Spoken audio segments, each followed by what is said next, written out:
Hi, Bruno Jr. here. Our podcast, Busting Addiction and Myths, is sponsored by SafeHouseRehab.com. SafeHouse believes that traditional treatments fall short of the needs of clients who face the modern problems of addiction. Modern problems need modern solutions. Multiple addictions, multiple relapses, multiple triggers, and cheaper and more powerful street drugs set up unprecedented challenges facing treatment centers. What is needed is a more sophisticated approach, a better way forward. There are 3 reasons to choose our progressive modern treatment program. 1, a more sophisticated intake process. 2, technology proven to enhance recovery. And 3, the most robust aftercare program in our sector. To learn more, visit us at safehouserehab.com.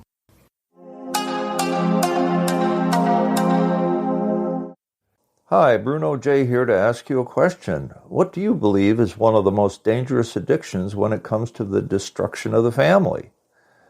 This is right up there with crack cocaine, which can cause violence and death to the users. It's right up there with alcoholism, where half of the 30,000 traffic accident deaths in the U.S. are attributed to drunk drivers who go on to destroy lives and punish innocent victims and their families. The answer is addiction to gambling.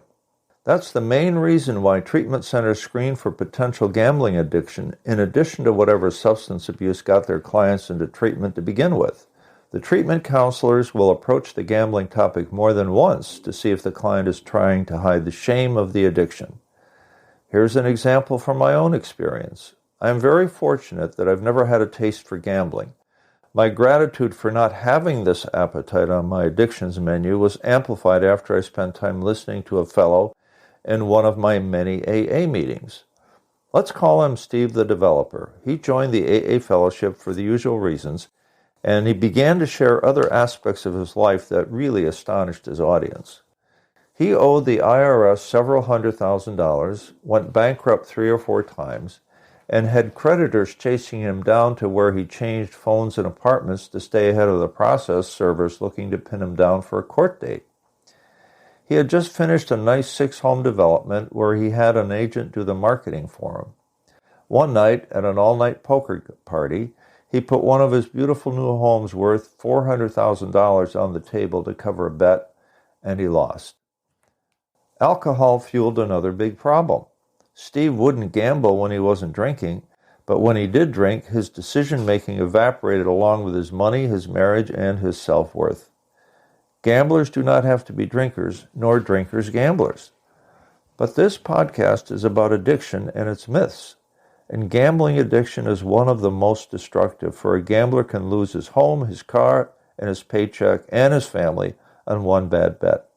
What is compulsive gambling? The Mayo Clinic defines it thus. Compulsive gambling, also called gambling disorder, is the uncontrollable urge to keep gambling despite the toll it takes on your life. Gambling means that you're willing to risk something you value in the hope of getting something of even greater value. Gambling can stimulate the brain's reward system, much like drugs or alcohol, which leads to addiction. If you have a problem with compulsive gambling, you may continually chase bets that lead to losses, hide your behavior, deplete your savings if you have any at that point, accumulate debt, or even resort to theft or fraud to support your addiction. Gambling is a serious condition that can destroy lives. Although treating compulsive gambling can be challenging, many people who struggle with compulsive gambling have found help through professional treatment. This is a quote from Mayo Clinic, one of the best known and most highly regarded medical institutions in the world. For them to say that gambling can destroy lives is a well-researched and considered opinion that should be taken very seriously. Where they leave off, however, is the statement that many who struggle with compulsive gambling have found help through professional treatment. Now, I'm not one to argue with the Mayo Clinic. That said, and think about it, by the time gamblers are ready to seek help, many may not be able to afford professional treatment. My point here is that there is a powerful 12-step program called Gamblers Anonymous, or GA, which may be an answer with or without professional help. The program is dedicated to the proposition that any compulsive gambler can abstain from gambling if he or she is willing to follow a few simple rules and stay with it one day at a time. This is a lifelong answer to a lifelong problem. Here's how GA sees it, and what they offer as a solution. Note, I did not say, nor will they, that this is the answer.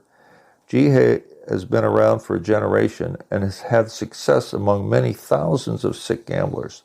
The responses that follow come from compulsivegamblers.org, and they're edited for brevity. Number 1, what is compulsive gambling? Compulsive gambling is an illness progressive in its nature, which means it only gets worse, which can never be cured, but it can be arrested. Compulsive gamblers are not morally weak and to be despised as hopelessly bad people. They are very sick people who can recover from a seemingly hopeless condition by their rigorous application of the principles embedded in the 12 steps of Gamblers Anonymous. 2. What is the first thing a compulsive gambler needs to do to stop gambling?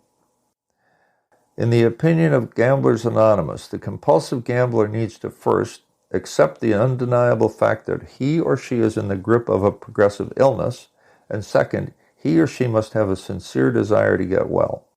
The GA program will never work for the person who will not squarely face the facts about this illness. Once again, as with any addiction, surrender to the truth is the first step on the path to victory. 3. How can you tell if you're a compulsive gambler? A direct answer to this question would be, my life has gone to hell because of my gambling. Only the gambler can make the decision that he or she has an addiction to gambling. Most come to GA only after they admit complete defeat, admit that all their own best efforts to stop have come to nil. Some have experienced insane dramatic events that brought them to the doors of GA begging for help. Others report a slow, steady deterioration which finally brought them to the point of admitting defeat. 4. Can a compulsive gambler ever gamble normally again? The answer is no. The first bet for a compulsive gambler is like the first drink for an alcoholic. Once a person has crossed the invisible line into irresponsible, uncontrolled gambling, he or she never seems to regain control. Relapses after a few months of abstention often result in more disaster than ever. The choice is stark.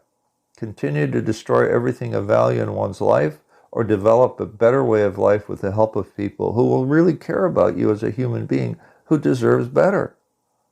5. Is it just a lack of willpower that keeps a gambler from stopping? GA holds that although a person can exert determination powered by the will to solve all of others' life's problems, willpower is of no use whatsoever when it comes to an addiction such as this. The defenses they relied on gave way before some trivial reason to place a bet, and now they're off to the races, sometimes literally. GA strongly believes that faith in a power greater than ourselves and working the 12 steps is the only sure defense against that first bet, the first step on the road back to darkness. What we learned about compulsive gambling is that 1. It's an addiction just like any other in that it meets the criteria of uncontrolled, repetitive behavior that causes serious harm to the gambler and to the family. 2. Compulsive gambling is a progressive illness, which means that it will only make life worse for all affected unless arrested. 3. It is as destructive as is drug or alcohol addiction. A bad bet can lead to fraud, theft, and other dishonesties just to get the money for more of same. Some report the loss of a home just to cover a bet. 4. Compulsive gamblers are not morally weak or inherently bad people. They are, however, very sick people who deserve our compassion and our help. And 5. Admitting defeat and getting help from Gamblers Anonymous and or getting professional help is the first step out of the darkness, shame, and despair that comes with this disorder.